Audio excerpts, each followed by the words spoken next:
ಅದರ ನಂತರದ ಒಂದು ವಾರದಲ್ಲಿ ಆತ ಇಹಲೋಕವನ್ನು ತ್ಯಜಿಸ್ತಾನೆ.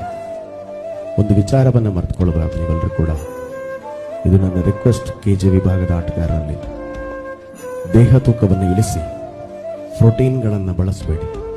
ದೇಹಕ್ಕೆ ಮಾರಕ ಅದು. ಇವತ್ತು ನಿಮ್ಮನ್ನು ಕೊಲ್ಲುವುದಿಲ್ಲ, ದಿನ ನಿತ್ಯದಲ್ಲಿ ನಿಮ್ಮನ್ನು ಸಾಯಿಸಿಬಿಡುತ್ತದೆ ಅದು.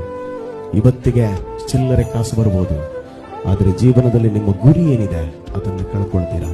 ದಯವಿಟ್ಟು ಆಟಗಾರರೇ, ಸ್ಕೇಲ್ಗಳಲ್ಲಿ ಡೌನ್ ಮಾಡಬೇಕನ್ನೋ ಒಂದು ಕಾರಣಕ್ಕೆ ಪ್ರೋಟೀನ್ಗಳನ್ನು ಹೊಡೆದು ಆಡಿ ಜೀವನವನ್ನು ಸಾಯಿಸಬೇಡಿ. ನಿಮ್ಮನ್ನೇ ನಂಬಿರತಕ್ಕಂಥ ಕುಟುಂಬ ಇದೆ. ಹಾಗಂತ ಚಿನ್ಮಯ ಅದರಿಂದಲೇ ಸತ್ತ ಅಂತ ನಾನು ಹೇಳ್ತಾ ಇಲ್ಲ, ಆದರೆ ಅವನಿಗಿದ್ದಂತೂ ಸಮಸ್ಯೆ ಆಗಿತ್ತು.